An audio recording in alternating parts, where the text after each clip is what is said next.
There have been an update in the guideline of USPSTF regarding the screening of lipid disorders.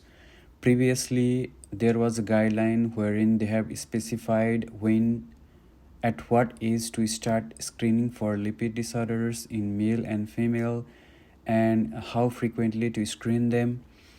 But now the recommendation has been changed to the primary prevention of cardiovascular disease by use of statin. So the new recommendation states adult of age 40 to 75 years who have one or more cardiovascular risk factors and an estimated 10-year cardiovascular disease risk of 10% or greater by calculating the ASCVD score. These individuals to be prescribed statin for primary prevention of cardiovascular disease, and the risk factor for cardiovascular disease has been included as dyslipidemia, diabetes, hypertension, or smoking. And they have calculated the risk of cardiovascular events via the ASCVD score. This one is class B recommendation.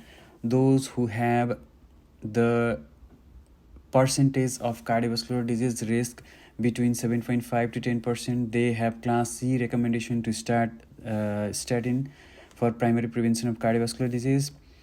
And person with is more than 75 years, they do not have sufficient evidence to start statin for the primary prevention of cardiovascular disease.